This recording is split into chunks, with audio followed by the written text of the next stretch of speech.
انسان کو انسانوں پر رعب جمانے اور انہیں جھڑکی دینے کا کوئی حق نہیں۔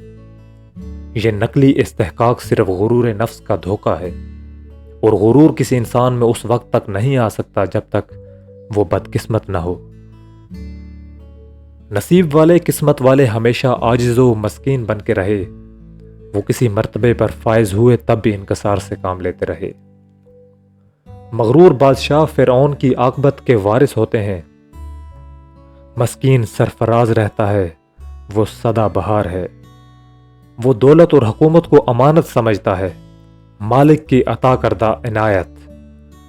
وہ مالک جو اعلان فرماتا ہے کہ وہ اصل مالک ہے، ملک کا مالک، جسے چاہے ملک عطا کرے اور جسے معزول فرما دے۔ یہ مالک کا حکم ہے کہ سائل کو جھڑکی نہ دو۔ اب سوچنے والی بات تو یہ ہے کہ مالک غریب کے ساتھ ہے، سائل کے ساتھ ہے، ضرورت مند کے ساتھ ہے۔ ہر وہ انسان جو ضرورت مند ہے اور ضرورت پوری کرنے کے لیے آپ کے تعاون کے لیے سوال کرتا ہے، سائل ہے۔ سائل کی ضرورت پوری کرو یا نہ کرو، اسے جھڑکی تو نہ دو۔ یہ حکم ایک بڑا راز ہے۔ کہتے ہیں اور کہنے والے چشمدید گواہ ہیں کہ ایک دفعہ ایک بہت عظیم انسان، بہت پاکیزگی میں رہنے والا درویش اپنے معتقدین کے ساتھ نماز فجر ادا کر کے مسجد سے باہر آ رہا تھا، بلکہ تشریف لا رہے تھے۔ آپ نے ایک خاکروب کو دیکھا جو کوڑا وغیرہ اپنے ٹوکرے میں ڈال کر اسے اٹھا کر اپنے سر پر رکھنے کی کوشش کر رہا تھا۔ وزن زیادہ تھا۔ بزرگ نے آگے بڑھ کر اپنے ہاتھوں سے ٹوکرے کو پکڑ کر اس کی مدد کی۔ مریدوں نے بہت ہی شرمندگی اور ندامت کا اظہار کیا اور خاکروب کو کوسنے لگے۔ کہتے تھے، پیر صاحب آپ ہمیں حکم فرما دیتے، آپ نے خود کیوں زحمت فرمائی؟ بزرگ بولے، بے وقوفو، بات سمجھے نہیں ہو۔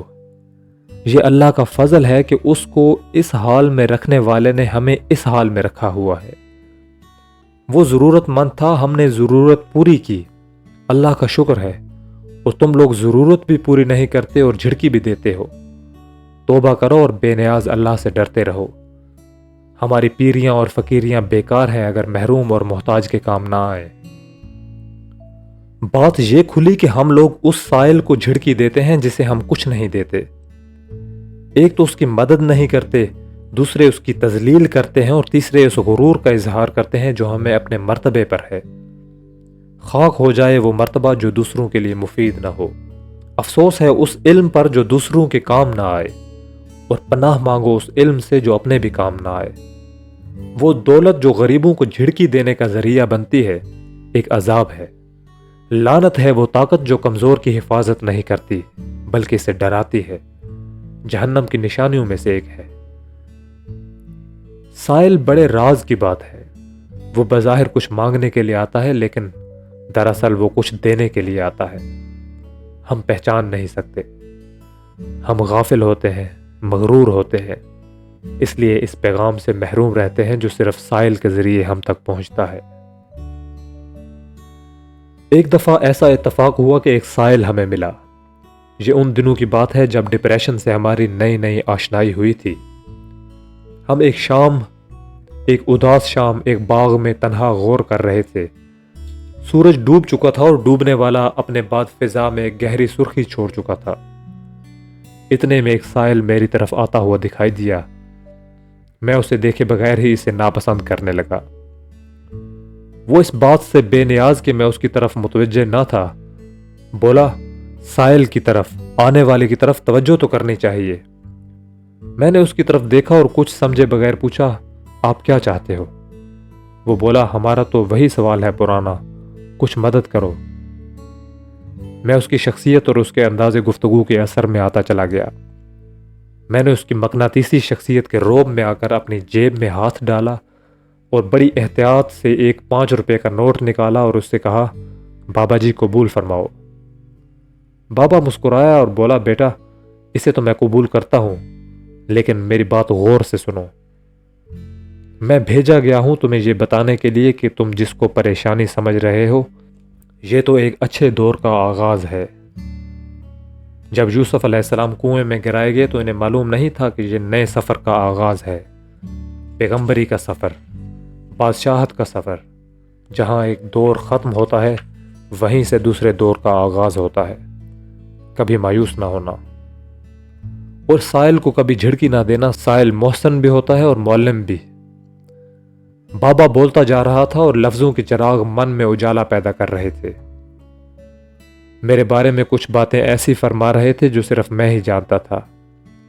میں چاہتا تھا کہ وہ یوں ہی بولتے چلے جائیں، لیکن وہ اچانک چپ ہو گئے۔ میں نے کہا مزید ارشاد؟ بولے نہیں۔ میں نے کہا کیوں؟ بولے جس طرح تیری جیب میں پڑے ہوئے 200 روپے میں سے میرے لیے صرف 5 روپے تھے، اسی طرح میرے علم میں سے تمہارا اتنا ہی حصہ تھا۔ میں نے کہا آپ سے پھر کب ملاقات ہوگی؟ بولے ہوگی، ضرور ہوگی۔ ہاں تم اپنا پتہ تو بتاؤ، ہم تو سیلانی لوگ ہیں۔ بابے نے جیب سے ایک سنہری رنگ والا پوسٹ کارڈ سائز کا کارڈ نکالا۔ میں نے اپنا پتہ لکھ دیا، دستخط کر دیے۔ روشنی ختم ہو چکی تھی۔ بابے نے کہا اچھا بیٹا میرے پیچھے نہ آنا، میں جا رہا ہوں۔ بابا ایک طرف کو ہو لیا لیکن میں اس کے پیچھے چل پڑا، مگر کہاں تک؟ بابا غائب ہو چکا تھا۔ ڈپریشن ختم ہو چکا تھا۔ نئے عنوان ظاہر ہو رہے تھے۔ بابا فقیر سرشار کر گیا۔ بات ختم ہو گئی لیکن بات ختم نہیں ہوئی۔ سقوط ڈھاکہ پر بھی پھر ڈپریشن کا شکار ہوا۔ ایک شام نماز مغرب کے بعد مسجد سے نکلے، گہری شام ہو چکی تھی۔ میں نے دیکھا کہ میرے آگے آگے ایک بزرگ صورت انسان چل رہا تھا، لمبے بال، ننگے پاؤں، ہاتھ میں تسبیح۔ میں اس کے پیچھے ہو لیا۔ کچھ دور جا کر وہ اچانک رک گیا اور پیچھے مڑ کر مجھ سے مخاطب ہوا، میرے پیچھے کیوں آ رہے ہو؟ میں نے پہلے بھی کہا تھا میرے پیچھے نہ آنا، تم باز نہیں آتے۔ اچھا بولو کیا تکلیف ہے؟ میں نے کہا کچھ نصیحت ہی فرما دیں۔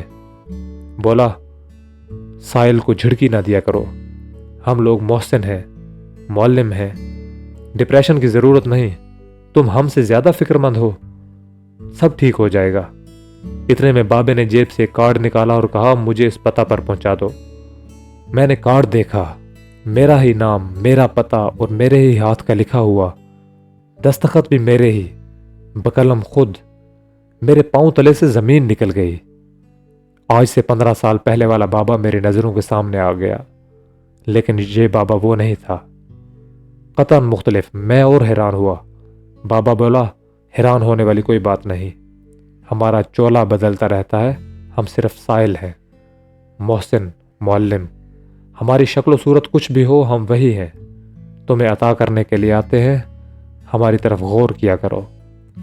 ہم پیسے مانگتے ہیں تو صرف اس لیے کہ تم بخیل ہونے سے بچ سکو، ہم تم کو سخی بنانے کے لیے آتے ہیں، سخی، اللہ کا دوست صرف سائل کے دم سے، سائل کو جھڑکی نہ دو۔